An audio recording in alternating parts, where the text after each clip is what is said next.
বঙ্গবন্ধু কন্যা অত্যন্ত স্পষ্ট অক্ষরে বলেছেন যে কতিপয় সেনা অফিসার চক্রান্তের মাধ্যমে তাকে দেশ ত্যাগে বাধ্য করেছেন। ওই সময় তিনি যদি দেশ ত্যাগ না করেন, তার নিয়ন্ত্রিত এসএসএফ যদি জনগণের উপরে গুলি করে, হাজার হাজার প্রাণহানি হয়। সেই কারণে তিনি হেলিকপ্টারে উঠতে বাধ্য হয়েছেন। পরবর্তীতে তিনি ইন্ডিয়াতে আছেন, আমার সাথে তার কথা হয়েছে। আমাদের প্রিয় নেত্রী বলেছেন যে আপনারা দিশেহারা হবেন না, আপনারা সংগঠিত হন, প্রতিবাদ প্রতিরোধ করুন। অবিলম্বে তিনি আমাদের মাঝে ফিরে আসবেন। জাতির জনক বঙ্গবন্ধু কন্যা সব হারিয়ে বাংলাদেশের মানুষকে তার আপনজন হিসাবে জানেন।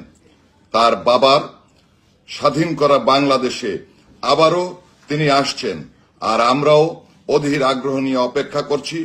আপনারা যারা আমার এই লাইভ অনুষ্ঠান দেখছেন, শুনছেন, আপনারা সংগঠিত হয়ে, সুসংগঠিত হয়ে, ওই যারা আজকে আক্রমণ করছে, যারা প্রোপাগান্ডা ছড়াচ্ছে, তারা সংখ্যালঘু, আমরা সংখ্যাগুরু।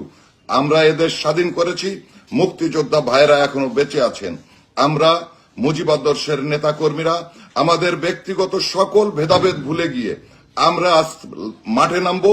দেশরত্ন শেখ হাসিনাকে সসম্মানে দেশে ফিরিয়ে এনে আগামী নির্বাচনে তাকে আমরা প্রধানমন্ত্রী নির্বাচিত করব ইনশাআল্লাহ।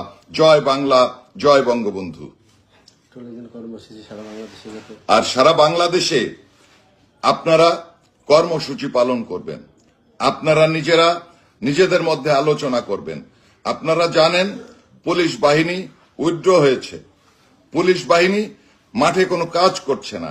এই নিরাপত্তাহীনতার সুযোগ নিয়ে যারা আজকে অপকর্ম করে বেড়াচ্ছে, সাধারণের বাড়িতে লুটপাট করছে, আজকে সংখ্যালঘুদের উপরে অত্যাচার চালাচ্ছে, আমাদের স্থানীয়ভাবে সংগঠিত হয়ে প্রত্যেকটা ঘটনা রুখে দিতে হবে।